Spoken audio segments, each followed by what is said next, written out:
नमस्कार दोस्तों, विद्यादीप में आपका स्वागत है। वीकली करंट अफेयर के अंतर्गत आज हम 12 से 18 जनवरी की प्रमुख घटनाओं को समझेंगे। सबसे पहले हम अंतर्राष्ट्रीय घटनाओं को देखेंगे।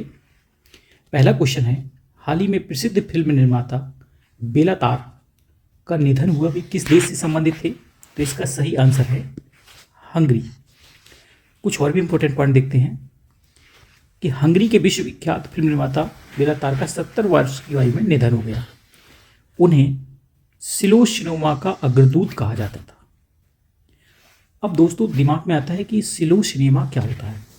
तो सिलो सिनेमा का मतलब है कि इनकी जो फिल्में होती थी वो बहुत लंबी होती थी, 7 से 8 घंटे की। और इनकी फिल्मों के जो सीन होते थे, जैसे सामान्यतः जो मूवी के सीन होते हैं वह कुछ सेकंड से कुछ मिनट तक के ही होते हैं, लेकिन इनके जो फिल्मों के सीन होते थे वह 5 से 8 मिनट तक होते थे। इसी वजह से इन्हें सिलो सिनेमा का अग्रदूत कहा जाता है। इसके साथ साथ हमें यह भी याद रखना है कि हंगरी का एक बहुत ही फेमस स्टूडियो है, बालाज बेला स्टूडियो, यह उससे भी जुड़े हुए थे। अगला क्वेश्चन है कि हाल ही में कौन सा देश पहली बार बाइमर ट्रायंगल कूटनीति में शामिल हुआ? तो सही आंसर है इटली। अब जो बाइमर ट्रायंगल है उसके जो मूल सदस्य हैं वह 3 हैं, फ्रांस, जर्मनी और पोलैंड। बाइमर ट्रायंगल के जो 3 मूल सदस्य फ्रांस, जर्मनी और पोलैंड है, यह एक त्रिपक्षीय समूह है और इसमें एक नया सदस्य शामिल हुआ है जिसका नाम है इटली। याद रखना है कि जो बाइमर ट्रायंगल है इसका कूटनीतिक सदस्य कौन बना है? इटली। जो बाइमर ट्रायंगल है इसकी स्थापना 1991 में जर्मनी के बाइमर में हुई थी और इसका लक्ष्य है एकजुट, सुरक्षित और लचीला यूरोप बनाना। अगला क्वेश्चन है कि हाल ही में अमेरिका ने कहाँ ऑपरेशन हॉक आई स्ट्राइक को अंजाम दिया? तो जो ऑपरेशन हॉक आई स्ट्राइक है ये सीरिया में अंजाम दिया गया। इसे सीरिया में अंजाम दिया गया। क्यों दिया गया? इसकी शुरुआत सीरिया से ही हुई थी कि सीरिया में जो अमेरिका का यूएस मिलिट्री बेस है उस पर आईएसआई के आतंकियों ने हमला किया, जिससे अमेरिका के 2 सैनिक मारे गए। बदले में अमेरिका ने आईएसआईएस के ठिकानों को ध्वस्त करने के लिए एयर स्ट्राइक की। उसी एयर स्ट्राइक का नाम है ऑपरेशन हॉकआई स्ट्राइक। ठीक है, इसमें एयर स्ट्राइक की गई है और लगभग 70 आतंकवादियों के जो ठिकाने थे आईएसआईएस के ठिकानों को ध्वस्त करने के लिए एयर स्ट्राइक की। उसी एयर स्ट्राइक का नाम है ऑपरेशन हॉकआई स्ट्राइक। ठीक है, इसमें एयर स्ट्राइक की गई है और लगभग 70 आतंकवादियों के जो ठिकाने थे सीरिया में आईएसआईएस आतंकियों के, उसको ध्वस्त कर दिया। अगला क्वेश्चन है कि हाल ही में इंटरसेक्ट 2026 का आयोजन कहाँ किया गया? सही आंसर है दुबई। इंटरसेक्ट 2026 सुरक्षा, अग्नि सुरक्षा क्षेत्र की विश्व प्रसिद्ध प्रदर्शनी वर्ल्ड ट्रेड सेंटर दुबई में आयोजित की गई। दुबई का जो वर्ल्ड ट्रेड सेंटर है वहाँ पर आयोजित हुई इंटरसेक्ट 2026। यह आंतरिक सुरक्षा, साइबर सुरक्षा और आपातकालीन सेवाओं के लिए दुनिया की सबसे बड़ी प्रदर्शनी है। इसमें दुनिया भर की रक्षा कंपनियों और सरकारी एजेंसियों ने भाग लिया। अगला क्वेश्चन है कि हाल ही में किस देश ने यूरोपीय संघ की चक्रीय अध्यक्षता ग्रहण की? तो सही आंसर है साइप्रस। अब दिमाग में आता है कि चक्रीय अध्यक्षता क्या होती है? तो चक्रीय अध्यक्ष का मतलब होता है कि क्रम से अध्यक्ष बनना, पहले एक देश, इसके बाद दूसरा देश, इसके बाद तीसरा देश। और इसकी जो इसका अध्यक्षता का जो कार्यकाल होता है 6 महीने का, मतलब 6 महीने तक एक देश अध्यक्ष रहेगा, इसके बाद अगले 6 महीने दूसरा देश, अगले 6 महीने तीसरा देश। इसीलिए इसको नाम दिया गया है चक्रीय अध्यक्षता। ठीक है ना? तो अभी जो यूरोपीय संघ की चक्रीय अध्यक्षता किसे सौंपी गई है? साइप्रस को। और इसकी भूमिका क्या होगी? अध्यक्ष की क्या भूमिका रहती है?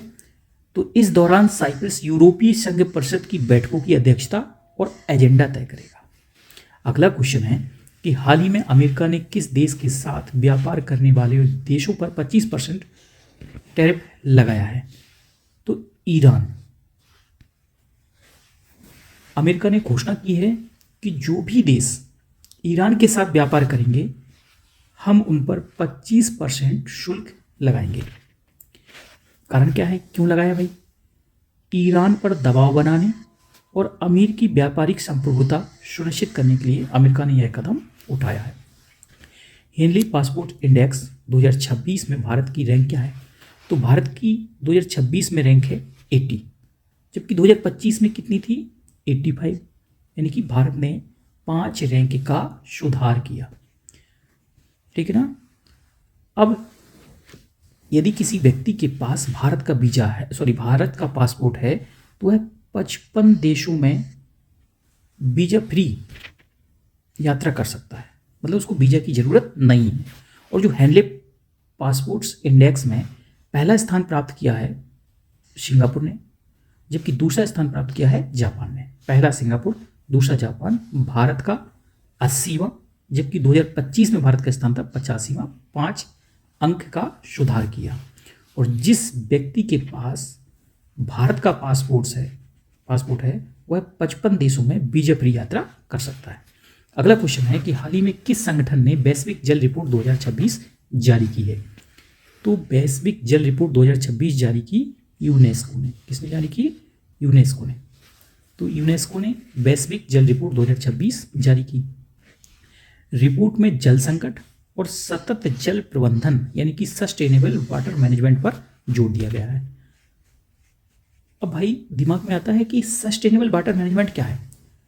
तो सस्टेनेबल का मतलब होता है कि जल का इस प्रकार से दोहन करना कि आने वाली पीढ़ी को भी जल की उपलब्धता बनी रहे।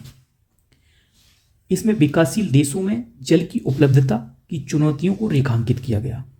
अगला क्वेश्चन है कि ग्रॉक एआई चैटबॉट पर प्रतिबंध लगाने वाला पहला देश कौन सा है? तो सही आंसर है इंडोनेशिया। इंडोनेशिया ने ग्रॉक एआई चैटबॉट पर प्रतिबंध लगा दिया है। इंडोनेशिया ग्रॉक एआई चैटबॉट पर प्रतिबंध लगाने वाला दुनिया का पहला देश बना।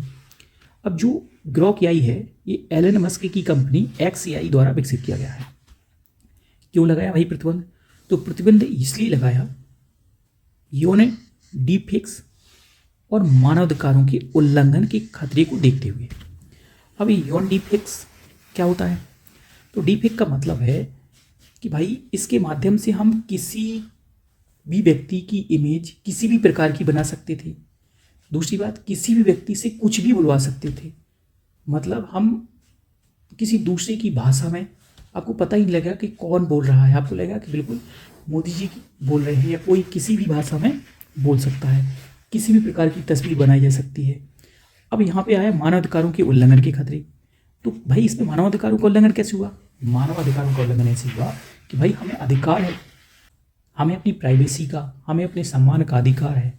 और यहाँ पे क्या, किसी व्यक्ति की तस्वीर किसी भी प्रकार की बनाई जा सकती थी। तो यहाँ सम्मान कहाँ रहा, प्राइवेसी कहाँ रहा? तो इसी वजह से मानवाधिकारों के उल्लंघन का खतरा को देखते हुए यह प्रतिबंध लगाया गया। अगला क्वेश्चन है कि हाल ही में अमेरिका ने कितने देशों के लिए वीजा पर रोक लगा दी? तो अमेरिका ने 75 देशों के लिए वीजा पर रोक लगा दी।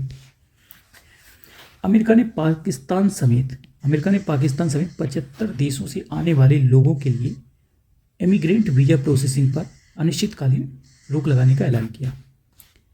अब भाई ये इमिग्रेंट वीजा प्रोसेसिंग पर अनिश्चितकालीन रोक का क्या मतलब है?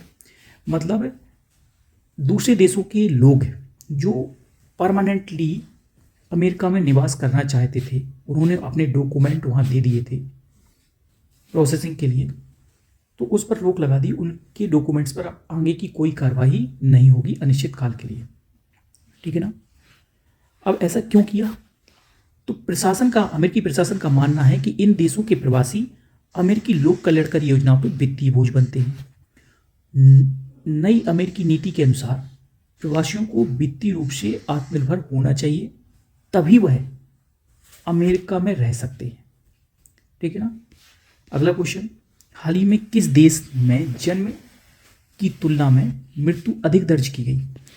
तो यह घटना हुई है फ्रांस में। फ्रांस के जो वर्तमान आंकड़े आए हैं, फ्रांस के राष्ट्रीय सांख्यिकी संस्थान के अनुसार 2025 में 6,45,000 जन्मों की तुलना में 6,51,000 मौतें हुई, जो कि फ्रांस में द्वितीय विश्व युद्ध के बाद पहली बार हुआ है। मतलब इससे पहले ऐसा कब हुआ था फ्रांस में? तो द्वितीय विश्व युद्ध के समय हुआ था, और वर्तमान में अभी हुआ है। अभी होने का कारण क्या है? कारण सीधा है कि फ्रांस के जो लोग हैं बहुत लेट शादी करते हैं, बच्चे भी बहुत कम पैदा करते हैं। लेट शादी करना, वे बच्चे पैदा, मतलब फ्रांस में जो ज़्यादा उम्र के व्यक्ति हैं उनकी संख्या कम है, और जो न्यू बेबी बॉर्न बच्चे पैदा हो रहे हैं वो कम हो पा रहे हैं। तो हमें अच्छे से याद रखना है।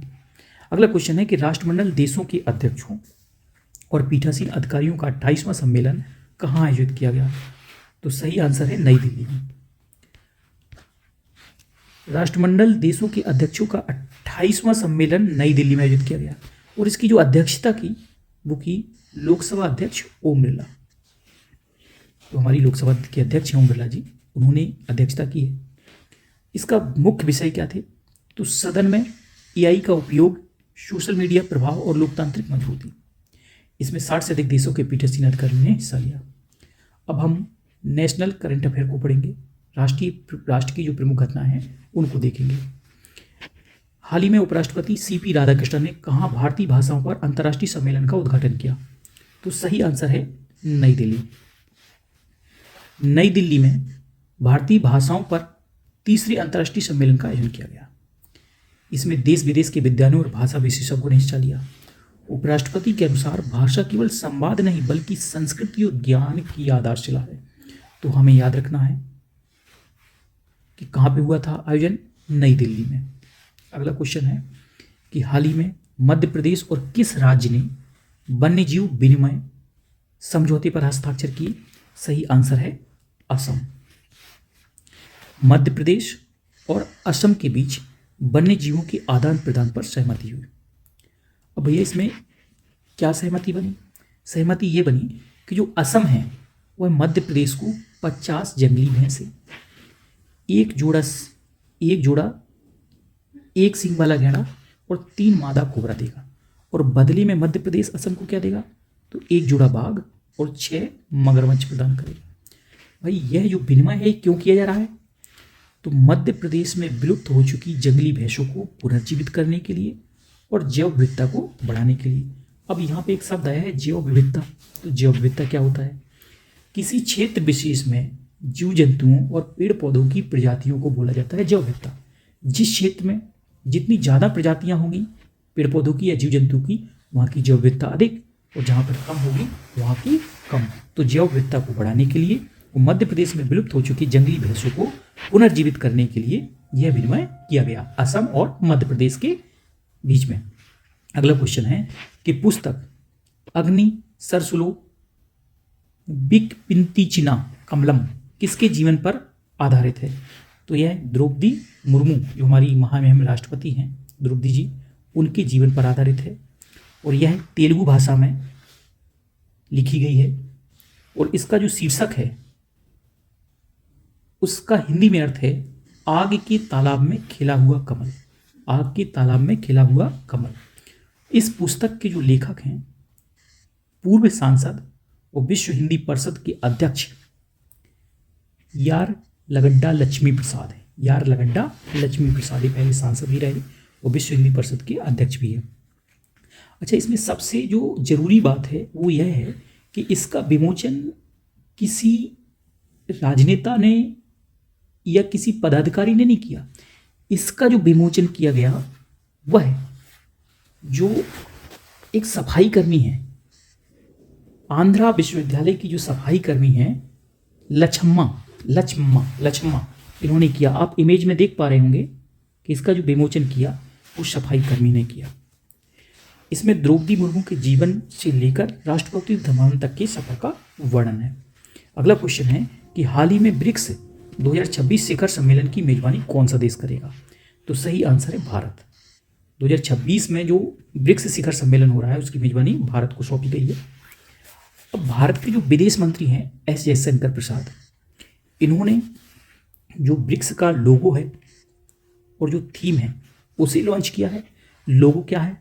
तो लोगो है कमल संग नमस्ते का निशान, जो आप देख पा रहे होंगे यहाँ पे। कमल संग नमस्ते का निशान बीच में ऐसे लग रहा है जैसे नमस्ते की जा रही हो और कमल का चिन्ह भी है। और इसकी जो थीम है वह क्या है, तो यह है building for resilience, innovation, corporation and sustainability.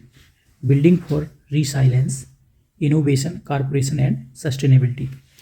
हमें यह भी याद रखना है कि 2026 के पहले भी भारत 3 बार ब्रिक्स की अध्यक्षता कर चुका है, 2012 में, 2016 में और 2021 में। अगला क्वेश्चन है कि हाल ही में कौन पहला made in India AI platform launch करेगा। तो made in India AI platform Jio launch करेगा। रिलायंस इंडस्ट्री के चेयरमैन मुकेश अंबानी ने जियो द्वारा नया एआई प्लेटफॉर्म लॉन्च करने की घोषणा की। यह एक people's first artificial intelligence platform होगा। हर भारतीय को अपनी भाषा में एआई टूल्स सुलभ कराएगा, इनका ये लक्ष्य है। अगला क्वेश्चन है कि सेना प्रमुख जनरल उपेंद्र द्विवेदी ने हाल ही में किस समझौते को अवैध बताया। तो सेना प्रमुख जनरल उपेंद्र द्विवेदी ने चीन और पाकिस्तान के बीच 1963 में सक्सगाम घाटी से संबंधित जो समझौता हुआ था उसे अवैध बताया है। अब हमें यह भी याद रखना है कि जो सक्सगाम घाटी है ये कहाँ पे है। तो देखो, आप मैप में देख पा रहे होंगे, ये पाक अधिकृत कश्मीर है। ये क्या है, पीओके, पाक अधिकृत कश्मीर। कश्मीर का वह हिस्सा जिस पर पाकिस्तान का कब्जा है, और कश्मीर का वह हिस्सा जिस पर चीन का कब्जा है उसे बोलते हैं अक्साई चीन। और कश्मीर का वह हिस्सा जिस पर पाकिस्तान का कब्जा है उसे क्या बोलते हैं, पीओके।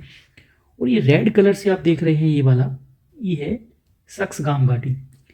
ये भारत का हिस्सा है, लेकिन पाकिस्तान इस पर अपना कब्जा दिखाता है। और इसी सक्सगाम घाटी से संबंधित एक समझौता 1963 में पाकिस्तान ने चीन के साथ किया था। इसी को जो सेना प्रमुख जनरल उपेंद्र द्विवेदी जी हैं उन्होंने इसे अवैध बताया है। अगला क्वेश्चन है कि हाल ही में किस देश ने नेशनल साइबर सिक्योरिटी स्ट्रेटजी 2026 जारी की। तो दोस्तों सही आंसर है भारत। भारत ने साइबर खतरों से निपटने के लिए नेशनल साइबर सिक्योरिटी स्ट्रेटजी 2026 जारी की। इसका लक्ष्य क्या है, तो लक्ष्य है राष्ट्रीय क्षमता को मजबूत करना और सरकारी व निजी क्षेत्रों की सुरक्षा को सुनिश्चित करना। अगला क्वेश्चन है कि हाल ही में किस भारतीय शहर को ग्लोबल स्मार्ट सिटी अवार्ड 2026 से सम्मानित किया गया। आंसर है सूरत। इंदौर नहीं, सूरत। सूरत शहर को ग्लोबल स्मार्ट सिटी अवार्ड 2026 से सम्मानित किया गया। यह पुरस्कार शहरी नवाचार और सतत विकास के लिए प्रदान किया जाता है। किस क्षेत्र में प्रदान किया जाता है, शहरी नवाचार और सतत विकास के लिए प्रदान किया जाता है। और 2026 में किसे प्रदान किया गया, सूरत को प्रदान किया गया। अगला क्वेश्चन है कि अवतार ग्रुप की 2025 की top cities for women in India report में शीर्ष पर कौन सा है। तो सही आंसर है आपका बेंगलुरु। आप ये देख पा रहे होंगे इमेज में 10 शहरों की लिस्ट, जिसमें पहला स्थान बेंगलुरु का है, दूसरा चेन्नई का है, तीसरा पुणे का है। अवतार ग्रुप की रिपोर्ट के अनुसार बेंगलुरु महिलाओं के लिए भारत का सर्वश्रेष्ठ शहर है। इसमें दूसरे स्थान पर चेन्नई है। किस आधार पर रैंकिंग की गई, तो यह रैंकिंग सामाजिक और औद्योगिक समावेशन के आधार पर 125 शहरों के मूल्यांकन के बाद की गई है।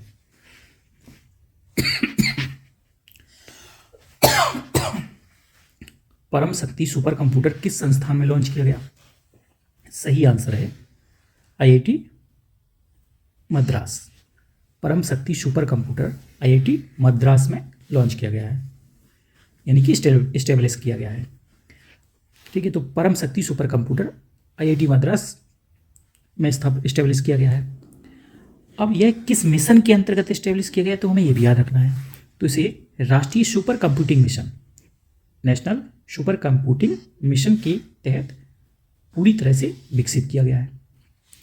अब जो राष्ट्रीय सुपर कंप्यूटिंग मिशन है, इसका उद्देश्य क्या है, तो इसका उद्देश्य है कि देश में उच्च क्षमता सुपर कंप्यूटर के बनाना, देश में उच्च क्षमता वाले सुपर कंप्यूटर को बनाना, उन्हें एस्टेब्लिश करना और उनका अधिक से अधिक उपयोग करना, यानी कि उपयोग बढ़ाना।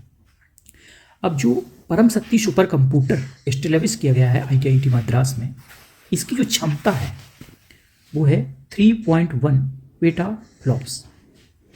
एक फ्लॉप का मतलब होता है कि कंप्यूटर 1 सेकंड में एक गणना कर सकता है, और पेटा का मतलब होता है 10⁵, यानी कि 3.1 पेटा फ्लॉप्स का मतलब है कि 3.1 मल्टीप्लाई 10⁵, यानी कि 31 लाख करोड़ गणनाएं 1 सेकंड में कर सकता है। 1 करोड़ नहीं, 2 करोड़ नहीं, 31 लाख करोड़ गणनाएं 1 सेकंड में करने की क्षमता है। अब हम राज्य पर आधारित करंट अफेयर को देखेंगे। अगला क्वेश्चन है, किस राज्य में 26,070 करोड़ की कमला जल विद्युत परियोजना को मंजूरी दी गई? सही आंसर है अरुणाचल प्रदेश। सही आंसर क्या है? अरुणाचल प्रदेश। अब दिमाग में आता है कि ये मंजूरी का क्या मतलब है? क्या PIB सभी परियोजनाओं को मंजूरी देती है? नहीं। जो हमारा सार्वजनिक निवेश बोर्ड है, पब्लिक इन्वेस्टमेंट बोर्ड है, जो बहुत बड़ी बड़ी परियोजनाएं होती हैं जिनमें बहुत ज़्यादा खर्चा होता है, उनकी जांच करती है कि ऐसा तो नहीं कि जो प्रोजेक्ट तैयार किया गया हो वो बहुत ज़्यादा खर्चीला हो, या उसमें घालमेल हो रही हो, खर्चे को ज़्यादा दिखा दिया हो। तो जो बहुत ज़्यादा खर्च वाली परियोजनाएं होती है उसे पब्लिक इन्वेस्टमेंट जो बोर्ड है उससे मंजूरी देता है, ठीक है ना। तो जो हमारी कमला जल विद्युत परियोजना है यह भी बहुत खर्चीली है। 26,070 करोड़ इसमें खर्च हो रहे हैं। तो हमें याद रखना है कि अब क्या याद रखना है कि कमला जल विद्युत परियोजना किस राज्य में स्थित है? तो अरुणाचल प्रदेश में। किस नदी पर स्थित है? तो कमला नदी पर। अब कमला नदी किसकी सहायक है? तो सुबनसिरी की सहायक है, और सुबनसिरी ब्रह्मपुत्र की प्रमुख नदी है। सुबनसिरी ब्रह्मपुत्र की प्रमुख सहायक नदी है, और ये अरुणाचल प्रदेश और से निकलती है और असम में जाती है। और सुबनसिरी की सहायक है कमला नदी, और कमला नदी पर ही बन रहा है कमला जल विद्युत परियोजना, जिसे कि PIB ने अपनी परमिशन दे दी है। अगला क्वेश्चन है कि हाल ही में किस राज्य के मुख्यमंत्री ने कैंसर का जल्दी पता लगाने के लिए आशा बैन मोबाइल यूनिट लॉन्च की है? तो सही आंसर है आपका गुजरात। आप देख पा रहे होंगे, ये है आशा बैन मोबाइल यूनिट। इसमें क्या होगा कि इसमें जो डॉक्टरों की टीम जाएगी दूर दराज के क्षेत्रों में, और वहाँ पता लगाएगी कि किसी को कैंसर तो नहीं है।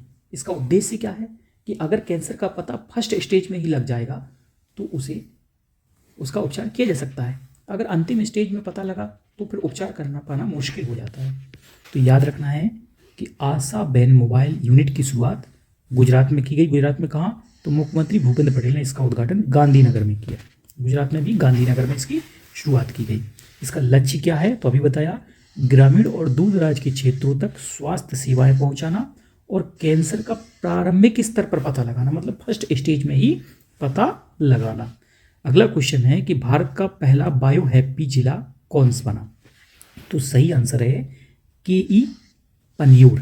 जो KE पन्यूर है ये अरुणाचल प्रदेश का एक जिला है, और जो बायो हैप्पीनेस की अवधारणा थी ये MS स्वामीनाथन की अवधारणा थी। तो यहाँ पे हमें याद रखना है कि भारत का पहला बायो हैप्पी जिला कौन बना? तो अरुणाचल प्रदेश का KE पन्यूर। बायो हैप्पी का अर्थ क्या है? तो इसका अर्थ है जैव विविधता को सुरक्षित रखते हुए विकास करना। जैव विविधता मैंने आपको बताई थी कि किसी एक क्षेत्र में जीवों और पेड़ पौधों की जो प्रजातियां होती हैं उसे जैव विविधता कहते हैं। अगर किसी क्षेत्र में पेड़ पौधे और जीव जंतुओं की जो प्रजातियां हैं वो अधिक है तो इसका मतलब है कि वहाँ की जैव विविधता अधिक है। अगर किसी क्षेत्र में कम है तो इसका मतलब है वहाँ की जैव विविधता कम है, ठीक है ना। तो जो बायो हैप्पी जिले की अवधारणा ये किसने पेश की थी? तो प्रसिद्ध वैज्ञानिक MS स्वामीनाथन, जो कि हरित क्रांति के भी जनक थे। अगला क्वेश्चन है कि inter operable criminal justice system राष्ट्रीय रैंकिंग 2026 में किस पुलिस ने पहला स्थान प्राप्त किया? Inter operable criminal justice system राष्ट्रीय रैंकिंग 2026 में किस राज्य पुलिस ने पहला स्थान प्राप्त किया? तो सही आंसर है उत्तराखंड पुलिस ने। किस पुलिस ने? उत्तराखंड पुलिस ने। अब हमारे दिमाग में आता है कि inter operable criminal justice system होता क्या है? तो देखो क्या होता है, ऐसा डिजिटल प्लेटफॉर्म जो पुलिस, अदालत, अभियोजन और जेल जैसी एजेंसियों को जोड़कर आपराधिक न्याय प्रणाली को तेज और प्रभावी बनाता है, उसी को बोलते हैं inter operable criminal justice system. अब भैया 2026 में जो रैंकिंग की गई उसमें पहला स्थान किसे मिला? उत्तराखंड को। ठीक है ना, आगे बढ़ते हैं। हाल ही में किस राज्य के नागौरी अश्वगंधा को जीआई टैग प्रदान किया गया? हाल ही में किस राज्य के नागौरी अश्वगंधा को जीआई टैग प्रदान किया गया? तो सही आंसर है राजस्थान। राजस्थान का जो नागौरी अश्वगंधा है, जो राजस्थान के नागौर में जनरली पाया जाता है, उसे जीआई टैग दिया गया है। अब हमें ये भी याद रखना है कि अब तक राजस्थान के 23 उत्पादों को, कुल 23 उत्पादों को जीआई टैग दिया जा चुका है। ये 23वां उत्पाद था नागौरी अश्वगंधा। इससे पहले जो 22वां उत्पाद जिसे जीआई टैग दिया गया था वह बहुत जरूरी है आपके लिए। राजस्थान का राजकीय वृक्ष है खेजड़ी। तो खेजड़ी में जो ये फलियां देख रहे हैं, खेजड़ी में जो फली लगी रहती है उसे बोलते हैं सांगड़ी, सांगड़ी। तो उसे जीआई टैग प्रदान किया गया था। राजस्थान का राजकीय वृक्ष कौन सा है? खेजड़ी। और खेजड़ी में जो फली लगती हैं सांगरी, वह राजस्थान का 22वां जीआई टैग दिया गया था। सांगरी का प्रयोग सब्जी बनाने में किया जाता है। अच्छा, इसकी एक उपयोगिता और है कि हम सुखा कर रख सकते हैं और बाद में भी सब्जी बना सकते हैं। और जो खेजड़ी है, खेजड़ी मरुस्थल में पाया जाता है, कम से कम पानी की आवश्यकता होती है। और जो खेजड़ी पशुओं के चारे के रूप में भी प्रयोग किया जाता है। तो कुल कितने पॉइंट याद रखना है कि अभी हाल ही में राजस्थान के किस उत्पाद को जीआई टैग दिया गया है? तो नागौरी अश्वगंधा को। ये 23वां प्रोडक्ट था राजस्थान का। इससे पहले 22वां कौन था? तो राजस्थान का जो राजकीय वृक्ष है खेजड़ी की फली सांगड़ी को दिया गया था। अभी तक टोटल 23 उत्पादों को जीआई टैग दिया जा चुका है। इससे पहले कुछ और भी उत्पाद हम याद रख सकते हैं, जैसे बीकानेरी भुजिया को जीआई टैग दिया जा चुका है। मकराना के मार्बल को भी जीआई टैग दिया जा चुका है। अगला क्वेश्चन है कि हाल ही में अपार आईडी निर्माण में कौन सा राज्य सबसे आगे है? तो सबसे आगे छत्तीसगढ़। अपार आईडी निर्माण में सबसे आगे कौन है? छत्तीसगढ़। अब अपार का अर्थ क्या है? तो automated permanent academic account registry. Automated permanent academic account registry, क्या मतलब इसका? इसका मतलब है कि एक ही डिजिटल प्लेटफॉर्म पर छात्रों की संपूर्ण शैक्षणिक जानकारी, स्कूल से लेके कॉलेज, डिग्री, डिप्लोमा सब फीड हो। मतलब एक ही डिजिटल प्लेटफॉर्म पर जितनी भी शैक्षणिक योग्यताएं हो हैं, सभी की सभी जानकारी है। ठीक है ना, ऐसा प्लेटफॉर्म है आपका अपार आईडी। ठीक है ना, तो इसमें सबसे पहला जो स्थान आया है वो किसका आया है? छत्तीसगढ़ का। और महाराष्ट्र दूसरे स्थान पर है। अगला क्वेश्चन है कि हाल ही में किस राज्य में भारत का पहला एआई आधारित कृषि केंद्र शुरू किया गया? तो सही आंसर है उत्तर प्रदेश। उत्तर प्रदेश में भारत का पहला एआई आधारित कृषि केंद्र, भारत का पहला एआई आधारित कृषि केंद्र, याद रखना भाई। अब इसका लाभ क्या है? तो इसका उद्देश्य आधुनिक तकनीकी के प्रयोग से कृषि उत्पाद को बढ़ाना। आधुनिक तकनीकी के उपयोग से कृषि उत्पादकता को बढ़ाना। अगला क्वेश्चन है कि हाल ही में किस राज्य सरकार ने ग्रीन हाइड्रोजन नीति 2025 को मंजूरी दी है? तो भाई ग्रीन हाइड्रोजन नीति 2025 को मंजूरी दी है राजस्थान ने। अब दिमाग में आता है ग्रीन हाइड्रोजन क्या होता है? तो ग्रीन हाइड्रोजन का मतलब है कि वह हाइड्रोजन जो नवीकरणीय ऊर्जा जैसे कि सोलर, विंड आदि से पानी को इलेक्ट्रोलिसिस द्वारा बनाई जाती है। ऐसी हाइड्रोजन जिसके निर्माण में कोयला, गैस, तेल आदि का प्रयोग नहीं किया जाता है। ठीक है ना, तो राजस्थान सरकार ने इस नीति को आधिकारिक मंजूरी दी है। किस नीति को? ग्रीन हाइड्रोजन नीति 2025 को। इसका लक्ष्य क्या है? तो लक्ष्य राज्य को ग्रीन हाइड्रोजन उत्पादन का प्रमुख राष्ट्रीय केंद्र बनाना। राज्य को ग्रीन हाइड्रोजन उत्पादन का प्रमुख राष्ट्रीय केंद्र बनाना। अगला क्वेश्चन है कि हाल ही में जीहनपुरा में बौद्ध स्तूपों और बस्तियों का पता लगाया है। यह किस राज्य या केंद्र शासित प्रदेश में है? तो जो जीहनपुरा है ये जम्मू कश्मीर में स्थित है। कहाँ पे है? जम्मू कश्मीर। अब हम बात करें कि भाई जम्मू कश्मीर में भी कहाँ है? तो यह जो जम्मू कश्मीर के पुलवामा जिले में पड़ता है। जम्मू कश्मीर के पुलवामा जिले में है जीहनपुरा। और वहीं से हमें बौद्ध स्तूप और बस्तियां मिली हैं। यह जो बौद्ध स्तूप बस्तियां हैं ये कुषाण काल से संबंधित है। किस काल से संबंधित है? कुषाण काल से संबंधित हैं। और यहाँ पे जो बौद्ध स्तूप और बस्तियां में किस शैली का प्रयोग किया गया है? तो उसमें गांधार शैली का प्रयोग किया गया है। और यह वह स्थान है जहाँ से प्राचीन रेशम मार्ग गुजरता था। अगला क्वेश्चन है कि हाल ही में किस राज्य में अरलम वन्यजीव अभ्यारण्य का नाम बदलकर अरलम तितली अभ्यारण्य किया गया है? तो यह काम किया है केरल ने। किसने किया है? केरल ने। तो केरल ने जो अरलम वन्यजीव अभ्यारण्य था उसका नाम बदलकर क्या कर दिया है? अरलम तितली अभ्यारण्य। और जो अरलम तितली अभ्यारण्य है यह भारत का पहला तितलियों को समर्पित अभ्यारण्य बना हुआ है। याद रखना है, भारत का पहला तितली अभ्यारण्य कौन बन गया है? तो अरलम तितली अभ्यारण्य, जो कि केरल में स्थित है। अब हम खेल से संबंधित प्रमुख घटनाओं को देखेंगे। पहला क्वेश्चन है कि हाल ही में अंतर्राष्ट्रीय क्रिकेट में 28,000 रन पूरे करने वाले दुनिया के तीसरे बल्लेबाज कौन बने? तो सही आंसर है विराट कोहली। तो 28,000 रन अंतर्राष्ट्रीय क्रिकेट में 28,000 रन अभी तक कुल 3 लोगों ने बनाए हैं। नंबर 1 है आपके सचिन तेंदुलकर, दूसरे हैं कुमार संगाकारा और तीसरे विराट कोहली। तीसरे कौन है? विराट कोहली। अब हमें यह भी याद रखना है कि सबसे ज़्यादा वर्तमान में रन कितने किसके हैं? तो सचिन ने के रन हैं 34,357 रनों के साथ पहले स्थान पर सचिन है। जो विराट कोहली हैं वो दूसरे स्थान पर आ गए हैं। तो 28,068 रनों के साथ विराट कोहली दूसरे स्थान पर हैं। जो कुमार संगाकारा हैं ये 28,016 रन के साथ तीसरे स्थान पर हैं। तो 28,000 रन अभी तक कुल 3 लोगों ने बनाए हैं। सबसे ज़्यादा सचिन तेंदुलकर के हैं, दूसरे नंबर पर विराट कोहली के हैं, तीसरे नंबर पर कुमार संगाकारा के हैं। अगर बात करें कि सबसे तेज मतलब सबसे कम पारियों में किसने बनाए, तो सबसे कम 624 पारियों में यह उपलब्धि विराट कोहली ने ही हासिल की। तो 28,000 रन सबसे तेजी से किसने पूरे किए? तो विराट कोहली ने। सबसे ज़्यादा अंतर्राष्ट्रीय रन किसके हैं? सचिन तेंदुलकर के। और वर्तमान में दूसरे नंबर पर किसके हो गए हैं? विराट कोहली के। तीसरे नंबर पर है कुमार संगाकारा के। अगला क्वेश्चन है कि हाल ही में किस भारतीय खिलाड़ी को ICC player of the year 2025 चुना गया? दोस्तों यह थोड़ा सा मिस्टेक है, यहाँ पे गलती से क्वेश्चन रख गया है। ये 2025 नहीं है, ये 2024 का था। चलो हम खैर आ गया है तो पढ़ लेते हैं कि ICC player of the year 2024 का जो खिताब दिया गया था वो दिया गया था जसप्रीत बुमराह को। किसको दिया गया था? जसप्रीत बुमराह को। अभी तक केवल 5 खिलाड़ियों को ही ICC player of the year का अवार्ड मिला है। मतलब आप समझ सकते हैं कि कितना महत्वपूर्ण अवार्ड है। क्रिकेट का सबसे बड़ा अवार्ड है, वो अभी तक केवल 5 लोगों को ही मिला है। किस किस को मिला? तो देखो सबसे पहले 2004 में राहुल द्रविड़ को मिला था। इसके बाद 2010 में सचिन तेंदुलकर को मिला था। 2016 में अश्विन को मिला था, रविचंद्रन अश्विन जो हमारे स्पिनर हैं। और 2017 और 18 में विराट कोहली को मिला और 2024 में बुमराह को मिला। तो सबसे पहले ICC player of the year का खिताब किसे मिला था? राहुल द्रविड़ को।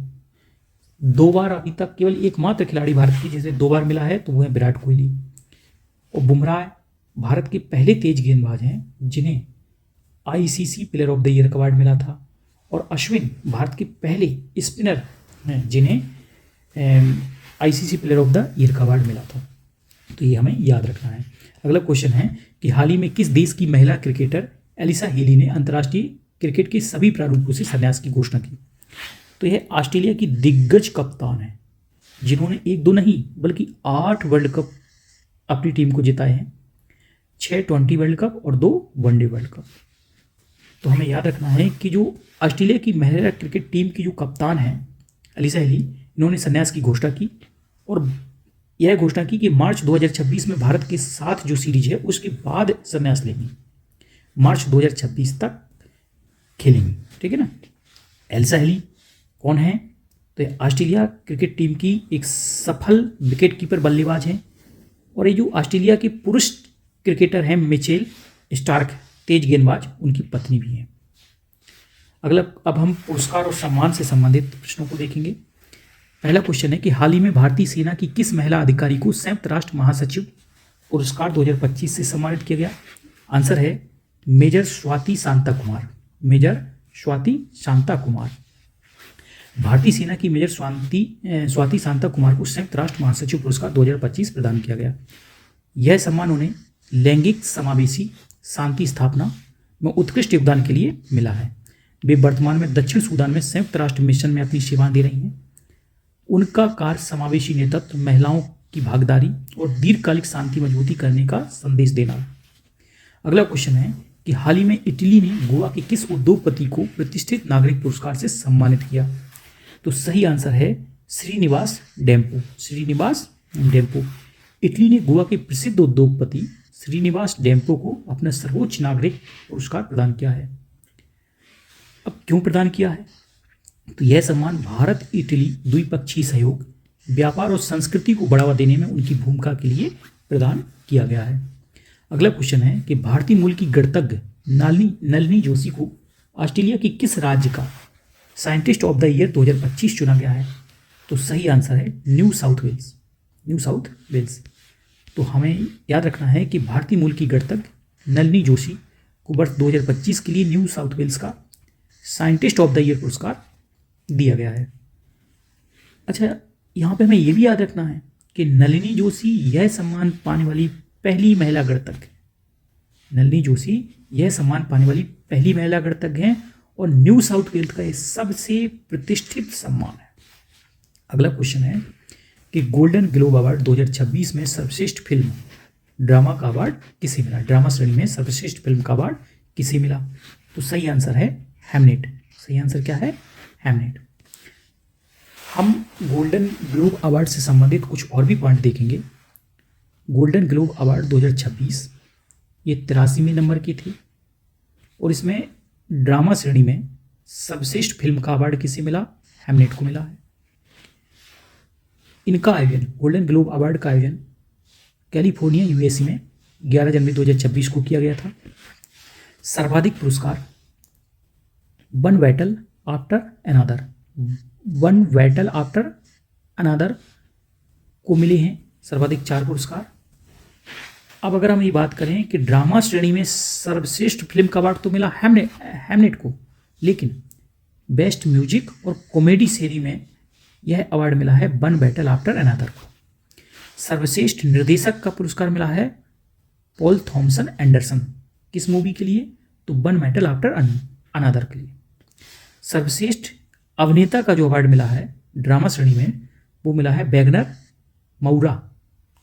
सर्वश्रेष्ठ अभिनेत्री का जो अवार्ड ड्रामा श्रेणी में मिला है वो मिला है जेसी बकली हेलमेट मूवी के लिए, हैमलेट मूवी के लिए। सर्वश्रेष्ठ ड्रामा सीरीज का अवार्ड मिला है द पिट को। एक बार फिर से देखते हैं कि गोल्डन ग्लोब अवार्ड 2026 में सर्वश्रेष्ठ फिल्म ड्रामा श्रेणी का अवार्ड किसे मिला? हैमलेट में। और सर्वश्रेष्ठ फिल्म म्यूजिक और कॉमेडी श्रेणी में किसे मिला? वन बैटल आफ्टर अनदर को। और सर्वाधिक पुरस्कार किस मूवी को मिले? तो वन बैटल आफ्टर अनदर को 4 पुरस्कार मिले। सर्वश्रेष्ठ अभिनेता का अवार्ड ड्रामा श्रेणी में मिला वैगनर महुआ को। और सर्वश्रेष्ठ अभिनेत्री का ड्रामा श्रेणी में अवार्ड मिला जेसी बकली को, हैमलेट मूवी के लिए। सर्वश्रेष्ठ निर्देशक का अवार्ड मिला Paul Thomas Anderson, one battle after another movie के लिए। वीडियो देखने के लिए बहुत बहुत धन्यवाद। यदि आपको वीडियो पसंद आया हो तो वीडियो को लाइक करें, कमेंट करें और अधिक से अधिक लोगों को शेयर करें।